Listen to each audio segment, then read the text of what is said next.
অসমৰ এগৰাকী কণ্ঠশিল্পী নাম প্ৰণীতা তালুকদাৰ। তেওঁ এজন স্বাস্থ্যকৰ্মী। দিনটো ৰাইজৰ সেৱা আগবঢ়াই তাৰ মাজতে সময় উলিয়াই তেওঁ ডক্টৰ ভূপেন হাজৰিকাৰ গান গায়।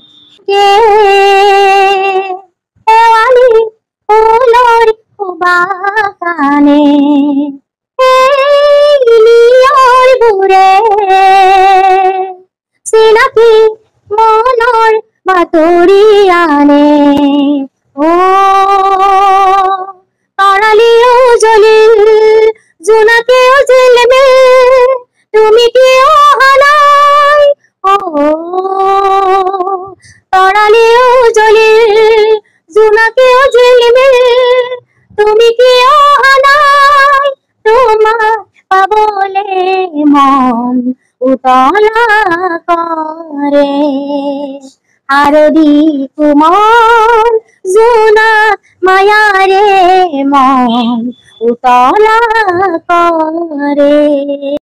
জুবিন গাৰ্গৰ লগত বহু গান গাই তেওঁ অসমৰ বিভিন্ন প্ৰান্তৰ পৰা বিশেষ সন্মান লাভ কৰিছে। ব্যতিক্ৰম নামৰ এটা NGOৰ ফালৰ পৰা তেওঁ বিশেষ সন্মান প্ৰদান কৰিছে। মোৰ নাম প্ৰণীতা তালুকদাৰ। মোৰ জন্ম উপৰহালি বিজয়নগৰ আৰু কৰ্মসূত্ৰে মই গুৱাহাটী ছাত্ৰীবাৰীত থাকো। সংগীত জগতৰ বুলি ক'বলৈ গ'লে মই সৰুৰ পৰাই মানে সংগীতৰ লগত জড়িত, কাৰণ মোৰ কমপ্লিট ঘৰখন সংগীতৰ লগতে জড়িত হয়। কাৰণ মোৰ দেউতা আছিলে সংগীত শিক্ষক আছিলে, চাকৰি কৰিছিলে যদিও মানে সংগীতৰ লগতে তেখেতে জড়িত আছিল।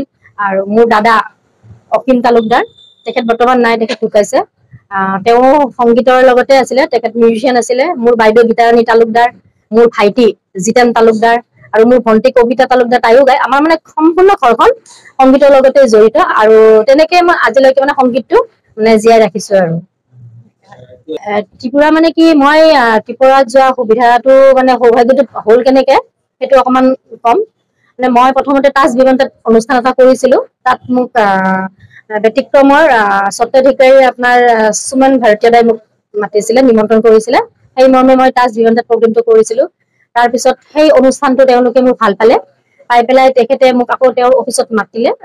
আগৰতলাত আমাৰ ডক্টৰ ভূপেন হাজৰিকাৰ যিটো জন্ম বাৰ্ষিকী অনুষ্ঠান, সেইটো তেওঁলোকে আগৰতলাত অনুষ্ঠিত কৰিব। সেইটো কাৰণে তেখেতে মোক সেই অনুষ্ঠানৰ কাৰণে ইনভাইট কৰিছে। আৰু তাত বৰ্তমান 7 ছেপ্টেম্বৰত তাত আমি গৈ আছো, তাত অনুষ্ঠানটো পৰিৱেশন কৰিবৰ কাৰণে। সেইটো মোৰ গীত গোৱাৰ কাৰণে সুবিধাটো হৈছে। আৰু প্ৰথমবাৰৰ কাৰণে মই এই সংগীতৰ যাত্ৰাত মই বাহিৰত যাব ওলাইছো। সমূহ অসমবাসী ৰাইজৰ পৰা মই আশীৰ্বাদ বিচাৰিছো, তেওঁলোকে যাতে মোক এই সংগীতৰ ক্ষেত্ৰত আগুৱাই যোৱাত সহায় কৰে। জুবিনদাৰ লগতো 2-3টা গান মই গাইছো, আৰু এতিয়াও জুবিনদাৰ লগত গান এটা মানে কামবিলাক চলি আছে, সম্পূৰ্ণ হোৱা নাই। সেইটো হয়তো মানে আগষ্ট মাহতে হোৱাৰ কথা আছিলে, কিছুমান মানে মিউজিকৰ অলপ কাম থাকি গ'ল, সেইটো কাৰণে অকমান টাইম লাগিব। আৰু তেনেকে নহয়, এইটো গান এলবাম হয়। হয় হয়, আগতে জুবিনদাৰ লগত গাইছো মই। হয়, মই পুৰণি গীতে গায়ে ভাল পাওঁ, তাৰে অকমান মই গাইছো, কাৰণ মোৰ খুব প্ৰিয় সেই গানটো। এই ধুনীয়া গধূলি লগা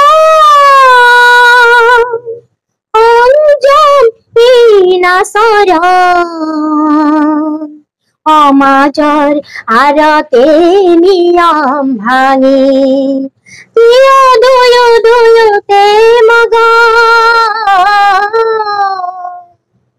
এই ধুনীয়া গধূলি লগা।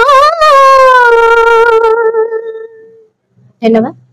ভৱিষ্যত পৰিকল্পনা মানে মই যেতিয়ালৈকে মোৰ কণ্ঠ থাকি যায় তেতিয়ালৈকে মই সংগীতটো কৰিয়ে যাম, মই গীত গায়ে যাম। আৰু এতিয়া মই মোৰ পৰিকল্পনা হৈছে যিখিনি পুৰণি গীত, সেই পুৰণি গীতবোৰ আজিৰ প্ৰজন্মই যাতে ভালকে শুনে, তেওঁলোকে যাতে বুজি পায় যে পুৰণি গীতবিলাকৰ কেনেকুৱা আছিলে, সেই গীতবিলাকৰ আমেজ কেনেকুৱা আছিলে, আজিৰ প্ৰজন্মই জানক।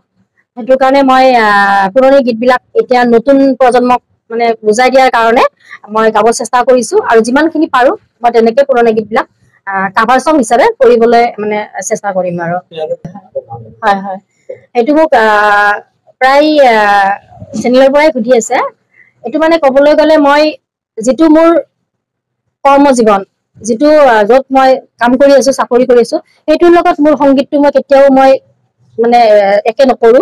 কাৰণ সংগীতৰ ঠাইত সদায় সংগীতৰ টাইমটো দিওঁ। আৰু যিটো মোৰ কৰ্মজীৱন যিটো মই য'ত চাকৰি কৰি আছো তাত মোৰ যিখিনি টাইম সেইখিনি মই দিবলৈ চেষ্টা কৰো আৰু তেনেকে কৰি আছো সংগীতৰ লগত মই মোৰ নিজৰ কৰ্মজীৱনটো মই মানে লিংকটো নাৰাখো আৰু টাইমটো মই ইয়াত দিওঁ এইটো টাইমটো যিমানখিনি হয় হস্পিটেলৰ টাইমটো আৰু যেতিয়া মোৰ সংগীতৰ টাইমটো হয় তেতিয়া মই সেইটো ঘৰত মই চৰ্চা কৰো তেনেকেই আগবাঢ়ি গৈ আছো নিউজ ডেস্ক ৰিপৰ্ট ইত্যাদি A to Z